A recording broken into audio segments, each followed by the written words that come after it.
Morning guys and welcome back to Travelala. কালকে অত সুন্দর দর্শন হওয়ার পরে আজকে সকালে আবার যাচ্ছি। সকালবেলা একবার দর্শন করে নিই, পুজো দেবো কিনা এখন ঠিক করিনি, বাট দর্শন ইজ ভেরি ইম্পর্টেন্ট। আর সকালবেলা বেরোলে এই ওয়েদারটা সুন্দর দেখা যায়। গঙ্গা দেখতে দেখতে গঙ্গার পাশ দিয়ে দিয়ে চলে যাব গঙ্গোত্রী। অসাধারণ ঝর্ণা দেখতে দেখতে আমরা যাচ্ছি। মানে গঙ্গোত্রী যাওয়ার এই রাস্তাটা আমাদের হোটেল থেকে অসাধারণ, জাস্ট শেয়ার না করে পারছি না, এত সুন্দর ঝর্ণা।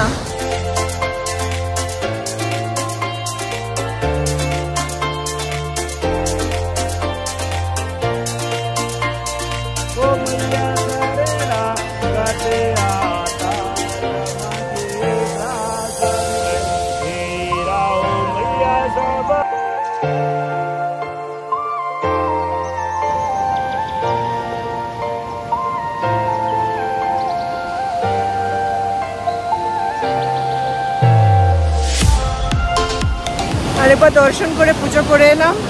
জয় গঙ্গা মাইয়া। গঙ্গোত্রী দেবীর মন্দিরে মানে একটা অদ্ভুত না, মানে পিস অনুভব করছি আমি, এতটা শান্তি আমি কোনোদিনও অনুভব করিনি। এত মন্দিরে গেছি, এত মসজিদে গেছি, এত মনেস্ট্রিতে গেছি, চার্চে গেছি, কিন্তু পার্টিকুলারলি এইখানে এই গঙ্গোত্রীতে এসে আমার এত এত ভালো লাগছে, আমার কিছু বলার নেই। আমার মনে হচ্ছে আমি আবার আসবো, মনে হচ্ছে এখানেই 4-5টা দিন কাটিয়ে যাই। বাট আমাদের চারধামের যাত্রা চলবে। আমাদের কেদারবদ্রী বাকি আছে, 2 ধাম শেষ হয়ে গেছে। চলুন এবার হোটেলে ফিরে আমরা আবার বেরিয়ে পড়ব। আমি যেখানে দাঁড়িয়ে আছি এই জায়গাটার নাম সূর্যকুণ্ড। এই যে গঙ্গার জলটা ঝর্ণার মতন পড়ছে দেখছেন, এর তলায় কিন্তু শিবলিঙ্গ আছে। শিবলিঙ্গটা শীতকালে আপনারা দেখতে পাবেন, যখন জল একটু কম থাকে, একটু দেখা যাচ্ছে না, কিন্তু এই গঙ্গার জলটা একদম ডিরেক্ট শিবের মাথায় পড়ছে। এবং এরপর থেকে যে গঙ্গা, সেই গঙ্গার জল কিন্তু শিবকে চড়ানো হয় না, শিবকে দেওয়া হয় না। এর আগে থেকে যেখান থেকে আমরা নিয়েছিলাম গঙ্গোত্রী মন্দিরের সামনে থেকে, ওইখান থেকে কিন্তু জল নিয়ে রামেশ্বরমে দেওয়া হয়, কেদারনাথেও দেওয়া হয়।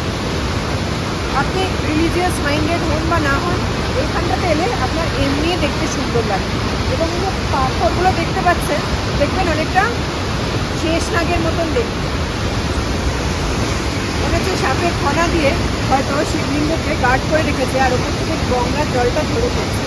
অসাধারণ লাগছে। এই GMVN থেকে প্যাকিং হয়ে গেছে আমাদের। কালকে যারা এসছিলেন আমাদের মাল বই নিয়ে গেছিলেন পুলের ওই পারে, তারা এবার এসছেন আজকে, মাল নিয়ে যাচ্ছেন আমাদের সাথে। আমরা এখন চলে যাব, আমাদের গাড়ি কাল যেখানে নামিয়েছিল ওখান থেকে গাড়িতে উঠে স্ট্রেট উত্তরকাশী। উত্তরকাশীতে গিয়ে কিন্তু আমরা আরেকটি সুন্দর মন্দির দেখবো। চড়াই উত্তরাই পেরিয়ে মোটামুটি আবার সমতল জায়গায় ফিরে এসছি। এখান থেকে কিন্তু আমাদের গাড়িতে ওঠার পালা। আর যেমন আগের দিন দেখিয়েছিলাম, মার্কেট প্লেস পুরো জায়গাটা, খাবার দোকান প্রচুর, এবং শীতের কাপড়ের দোকানও আছে অনেক। এত ঠান্ডা পড়ে এখানে, তার জন্য রোদটা পড়েছে, খুবই ভালো লাগছে তার জন্য। রোদ ঝলমল আকাশ, পাশ দিয়ে গঙ্গা। গাড়ির ওপরে লাগেজ লেগে গেছে, তার মানে কিন্তু আমার এখন বাই বাই গঙ্গোত্রী বলার টাইম। এখন আমরা চলে যাবো উত্তরকাশী, তারপরে টুয়ার্ডস কেদারনাথ। যেতে যেতে আরও বলবো কোথায় যাচ্ছি, কি যাচ্ছি এবং কি কি জায়গা দেখেছি, অবভিয়াসলি আপনাদের সাথে শেয়ার করবো। Till then stay with me ট্রাভেলালা।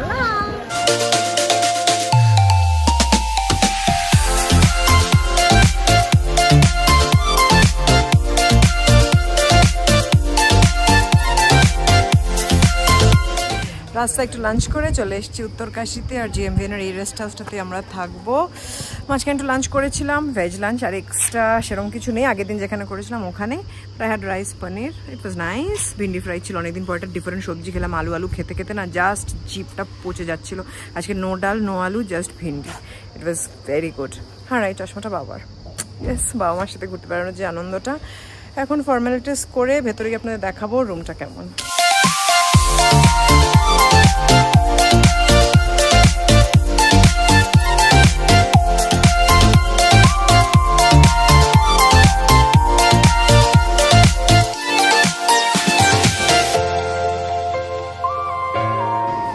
আমরা কাল খুব সকালে বেরিয়ে যাব, তার জন্য বারান্দা দাঁড়িয়ে চা খাওয়া হয়তো হবে না, বাট দেন রুমটা বেশ ভালো লাগছে দেখে মনে হচ্ছে এক্ষুনি রেস্ট নিয়ে নিই, বাট আমাদের 5টার সময় বেরোতে হবে। হোটেলে চেক ইন করার পরে বিশ্বনাথ মন্দির দেখতে বেরিয়ে পড়েছি। একটা খুব সরু একটা রাস্তা দিয়ে যাচ্ছি আমরা, বেশ বাড়ির মাঝখান দিয়ে দেখা যাক। একটা শর্টকাট রাস্তা, আমাদের হোটেলে দুদিক দিয়েই যাওয়া যায়। ড্রাইভার স্যার বলেন এই দিক দিয়ে যেতে, তাই আমরা এই দিক দিয়ে যাচ্ছি।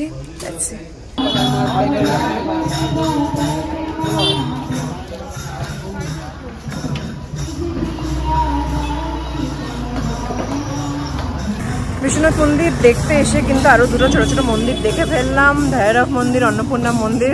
আর এখানটা বেশ একটা স্মল টাউন মতন, উত্তরকাশী, বেশ ভালো লাগছে। চলে এসছি শ্রী কাশী বিশ্বনাথ মন্দিরের সামনে, গিয়ে দেখে নেবো, দর্শন করে নেবো। আর দেখলে নেই জায়গাটা কিন্তু একদম কাশীর মতন, অলি গলি ভর্তি, ছোট ছোট গলি, তার মধ্যে হসপিটাল দেখেছি, কলেজ দেখেছি, মন্দিরের ভেতর দেখি গিয়ে।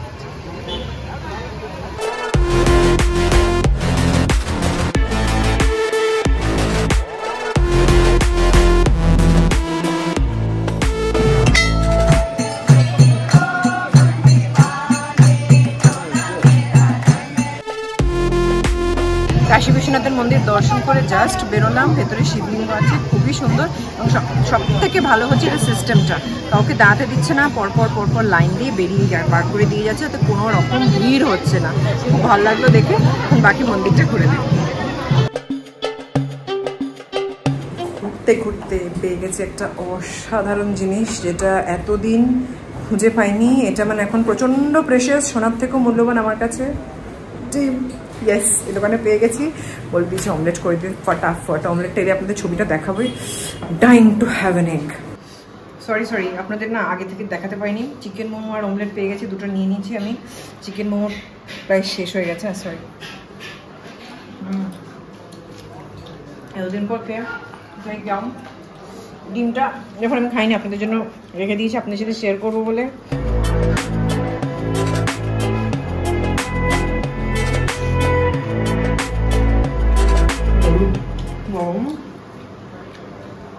বাট শান্তি। মজা করে ডিমের অমলেট খেয়ে, চিকেন মোমো খেয়ে হোটেলে ফিরে এসেছি। এখন আর আপাতত কিছু করার নেই, জাস্ট রেস্ট নেবো অ্যান্ড রিল্যাক্স। কাল অনেক লম্বা জার্নি, সো নাইট নাইট। আপনারা কিন্তু please like, share, comment, subscribe করতে ভুলবেন না। ট্রাভেলালা।